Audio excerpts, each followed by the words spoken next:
Hello viewers, চলে আসলাম আর একটা নতুন ভিডিও নিয়ে।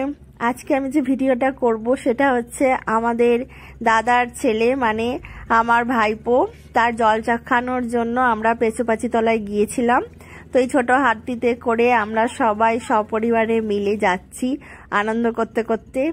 তো এখানে আমার দাদা, বৌদি, তারপরে দিদি, পিসে মশাই সবাই রয়েছি একসাথে।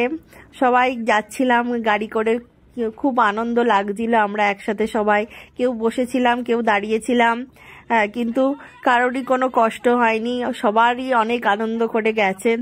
এরকম আনন্দে সবাই মিলে একসাথে ঘুরতে যাওয়া বা পিকনিক যাওয়া খুবই ভালো লাগে। তো আশা করি তোমাদের ভিডিওটা সকলের খুব ভালো লেগেছে। ভিডিওটা ভালো লাগলে তোমরা লাইক, ফলো এবং সাবস্ক্রাইব করবে এবং তোমাদের বন্ধুদের কাছে শেয়ার করবে। ভিডিওটা শেষ পর্যন্ত দেখার জন্য তোমাদের অসংখ্য ধন্যবাদ। ভালো থাকবে, সুস্থ থাকবে।